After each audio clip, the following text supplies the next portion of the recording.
Hi friends, please subscribe my channel.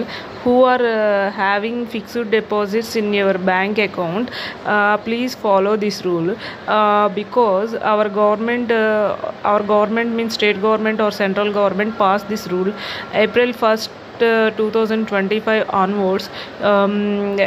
You have general citizens means below 60 years, senior citizens means after 60 years,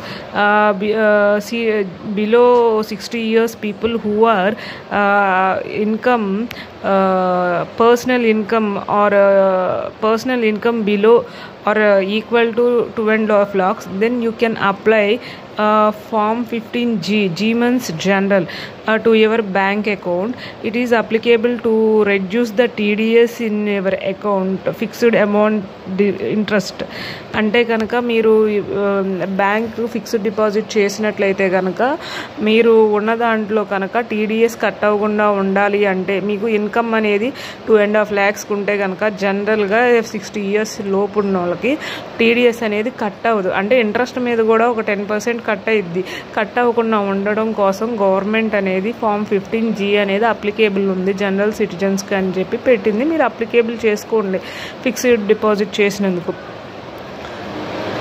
form 15H అనేది above senior citizens అంటే above 60 years వాళ్ళకి form 15H అనేది అంటే personal income అనేది below 5 lakhs కన్నా తక్కువ ఉంటాయి కనుక ఫామ్ 15H అని తీసుకుంటే కనుక TDS అనేది అంటే మీకు ఇంట్రెస్ట్ మీద 10% అనేది కట్ అవ్వదు. దాన్ని TDS అంటారు. TDS అనేది కట్ అవ్వదు, 10% మీకు సేవ్ అయ్యిద్ది. సో ఈ యూజ్ఫుల్ ఇన్ఫర్మేషన్ కనుక మీకు నచ్చినట్లయితే please subscribe my channel and share my channel to others and like this video please. Thank you.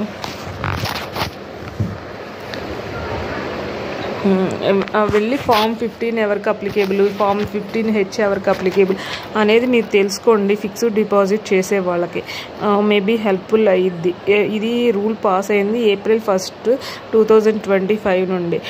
Bank వాళ్ళు కూడా కొంతమంది చెప్పట్లేదు, యూజ్ఫుల్ ఇన్ఫర్మేషన్ అవుతుంది అని చెప్పి నేను ఇన్ఫర్మేషన్ అనేది ప్రొవైడ్ చేస్తున్నాను. Please subscribe my channel friends.